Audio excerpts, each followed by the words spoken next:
Could you imagine not having an ID, but you got your what situation are you in, Shane? Shane, I got questions, bro. Dynamite!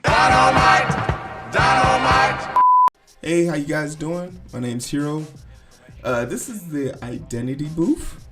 We try to identify what you guys identify as, but a big part of this being called the identity booth is there's an identity. You know who I am. My name's Heero. I wear cool t-shirts. I have a funny hat. I got a sign that says, could you please like or share? Just had to make sure, verify that that's what it says. But you know who I am. You know where I'm from. I got my people in the front. We run shit. So imagine you are minding your own damn business and somebody comes along and tells you you're somebody you're not. And more importantly, this person that they're accusing you of being is a criminal, right? They're a criminal. So they're about to put you in chains because they, dumbass, don't know how to identify XYZ. So let's talk about it, right? We have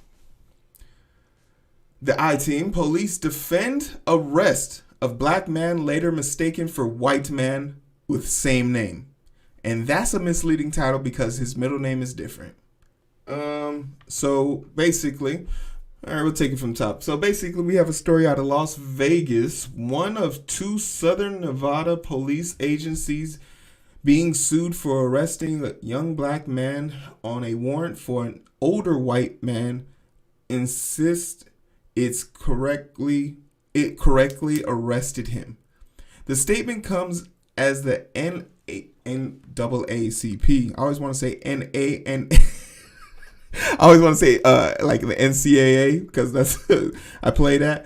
But is asking why no one checked prior records before transferring and holding the wrong person in jail for days. Shane Lee Brown, 25, spent 6 days in two separate jails on a warrant involving a middle-aged man in a case of mistaken identity. Wait, what? Jails on a warrant involving a middle-aged man in a case of mistaken identity. Lawsuit filed in federal court claims Henderson police pulled over Shane Lee Brown, 25, on January 8th, 2020. The lawsuit said Brown, who is black, did not have his identification. Okay, so I will strike you for that while you're driving without an ID, man. But provided police his name, social security number, and social security card. Oh, shit.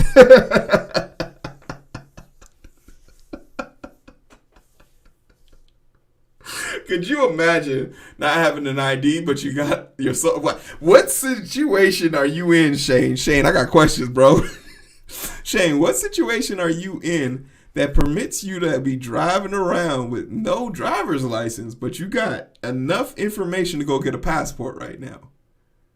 What's really going on in Shane's life? This 25-year-old is a strange one. All right. Henderson police pulled over. Okay, lawsuit said. And here's the picture of him. Oh, my goodness. So, as you can clearly see, there's some defining features that would make these two people not the same. One, notice the baby-like jaw, the baby face frame of Shane, while we have a rugged, more jaded Shane over here. A lot of pointed edges here.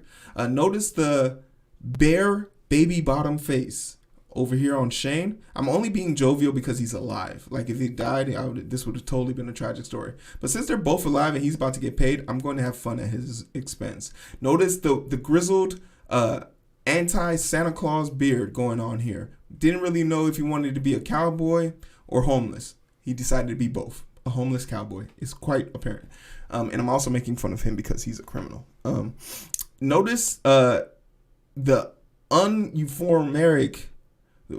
this hairline is striking to me.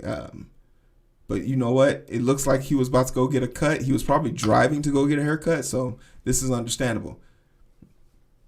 You know what? That hairline doesn't look bad for his age, so I'll give him that. But these two people, oh yeah, the most noticeable thing. One is black and one is white. So this happened, and this is how it's one of those situations where it's like I want I want to say like this is thing, but they're trying to defend themselves in here. Let's see if we can get this to play. Shane Brown, who is the defendant in our case, has a separate ID number, and he is a 40 male.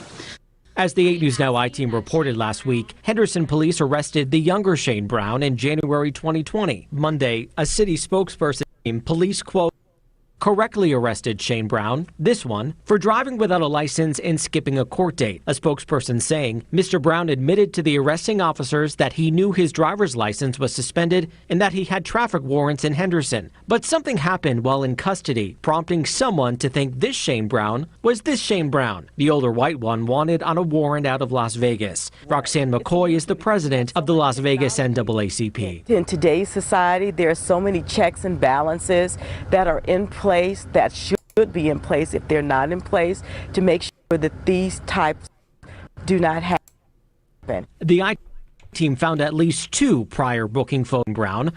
This Shane Brown sat in the Clark County Detention Center as. Both are from 20 months before Brown was taken to the Clark County Jail where he sat for several days. Fortunate that this young man just happens to be a black man, and he's mistaken. All right, but we get the gist pretty much. Mistaken identity, but this isn't like nuance. This isn't a one-off story. Y'all remember we covered this story. A man was held for more than 2 years over mistaken identity. His lawyer says Joshua Spreisbach was arrested in 2017 in Hawaii after a police officer thought he looked like a man who had an outstanding warrant, according to a petition to clear his record. Could you imagine not even like being arrested? You were just walking, minding your own business, and the cop said, I recognize you. Witness testimony is one of the worst forms of testimony, eyewitness testimony, available, because nothing is what it seems. People literally grow, feet grow. You could be 6'1" in real life, and you go to 6'12" in the idea of a lady who's running away from you. Like, it's one of the worst things, but it's a constant. The problem is we are relying on people to do diligent work unreliably. Is dangerous, and this is once again another situation where you can joke. But he's lost 2 years of his life. I believe he was a homeless man roaming the streets. And once again, they don't focus on the mistake they made. They just try and justify, oh, well, we did arrest him. No one's talking about why you arrested him. We're talking about why you held his ass as a white man when he's a black dude. We're mad that you transferred him to another jail. And so what was the check and balance? How isn't everyone in that facility fired? That's the problem we have. No one gives a flying fuck about you arresting him for his driver's license. Actually, we do, because it's not warranted. Give him a ticket. Make sure he shows up for court, and let that be the end of it. Why did you have to add more into that? Because they definitely arrested him. They towed his car. He had to go get that out. It was being upcharged as many days as it was in there. But hey, this is just my opinion on it. I'm interested to know what y'all think about this. Let me know in the comment section below. Like, share, and subscribe. We're going to go get Nafi and bring on the tea, okay? You guys hang tight. Go get some water. Get something to drink. We can catch the vibes, but it's so hard to find through the daily grind. We're working overtime, and I'm sleep deprived. Shorty on my line, and we fuss and fight. Seems like every night, don't care who's wrong or right. I hope the end is sight. Slow it down and we can catch the vibes.